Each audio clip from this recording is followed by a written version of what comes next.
These days, there are a lot of decorative painting techniques to choose from, but not all of them are easy to apply.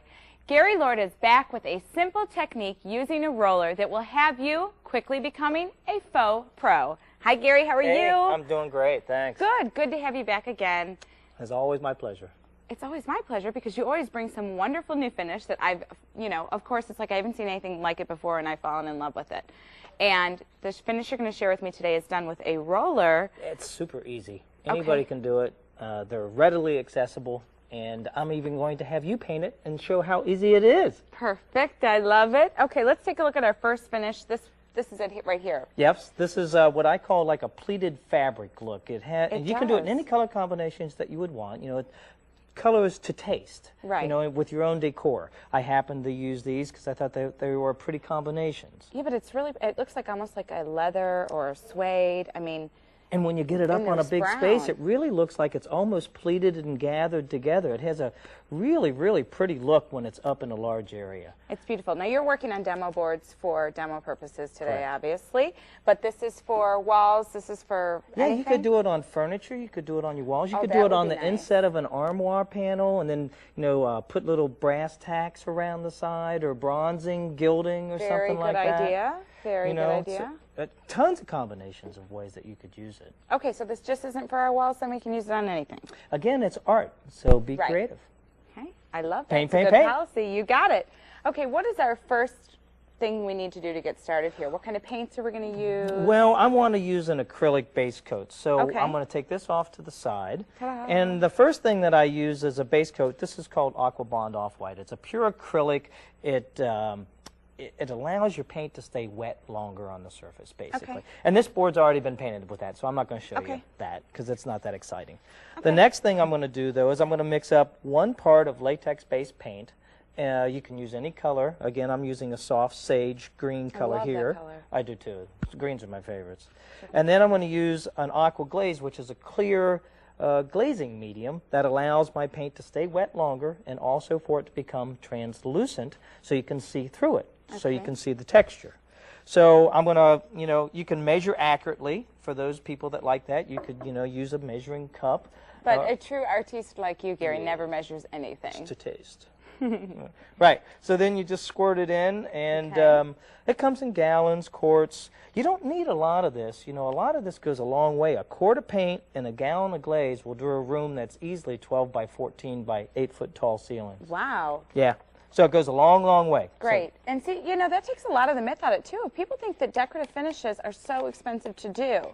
They're expensive to have done if you're going to bring a painter in or a designer in to do them. That's correct. But if you do it as yourself, it's just material cost, so it's relatively, really inexpensive.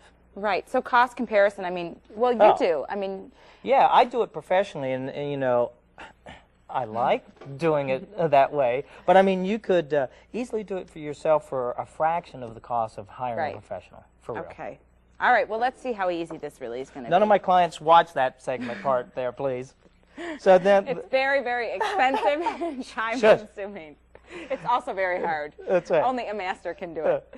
So what you want to do now is I'm going to use this, this is called a whiz roller. These things are fabric sleeves, and you can buy them at any of the big box stores, the home stores. The home stores. They are fantastic. I absolutely love this product because it cleans up super easy, and it rolls your glaze on real well. Now, I would be working out of a tray in reality, but you just want to roll the glaze on to start with, and you can see already that it's not as solid of an application as a a solid paint would be. It's a little more sheer because of the glaze that's mixed in it. And there lies the transparency. Exactly. Okay. Now what you want to do is you want to get that glaze so it's we've even. done that effect, right? Right. Okay. So now we have it on nice and even. Now I'm going to take another Unlimited Creations product, which is made by Wiz, and then it's a honeycomb roller. Okay. And I want to take that now and I'm going to roll it, and this is what's going to create my first texture.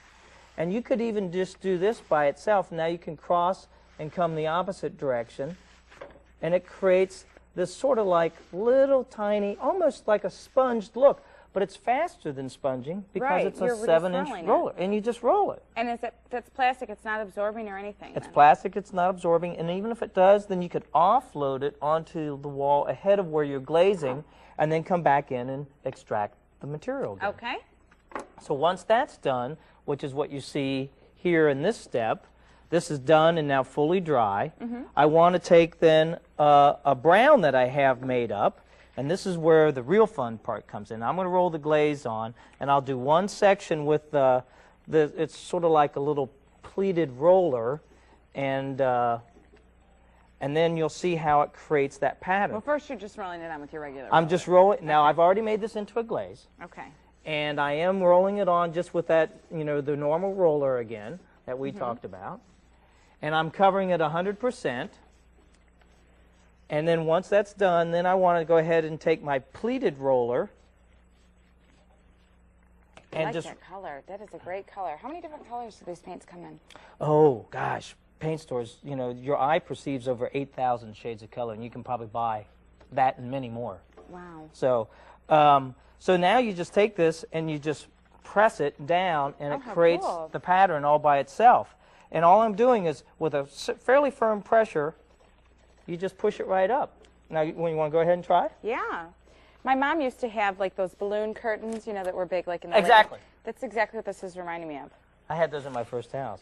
My mom had them in her last house, and you know what? The man still has them in his window. Drives my mother crazy every time we drive past, but Isn't that easy? it is. And Now, you would just go match ahead the and just pattern. go? I was just going to say, we're just going to go right to the edge. Yeah. Now, if you want to even do more. And we haven't had to clean this off or anything yet. No, so periodically you'll have to. Uh-huh. But if you want to make it even more pleated, you can just come in and, Oh, wow. and break it up even a little bit more with, with just a little bit of an angle movement to it. So you can break up that pattern even more. But you still notice that vertical design to it.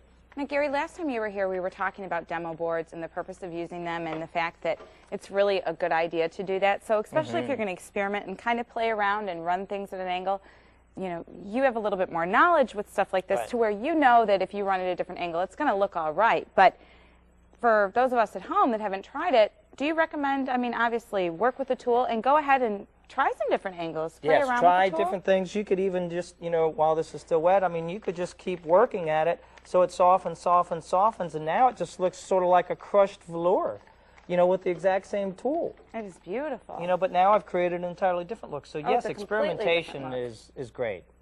And then just go ahead and extrapolate that and put it up onto your wall surface or your furniture or whatever. Okay, great idea. Now, Gary, though, clean up on this. How are we going to do that? Soap and water. Just soap and water? Cleans it right Okay. up. It's a chamois roller, so it's just like your chamois that you clean your cars off with. Okay, It's perfect. the exact same thing. All right.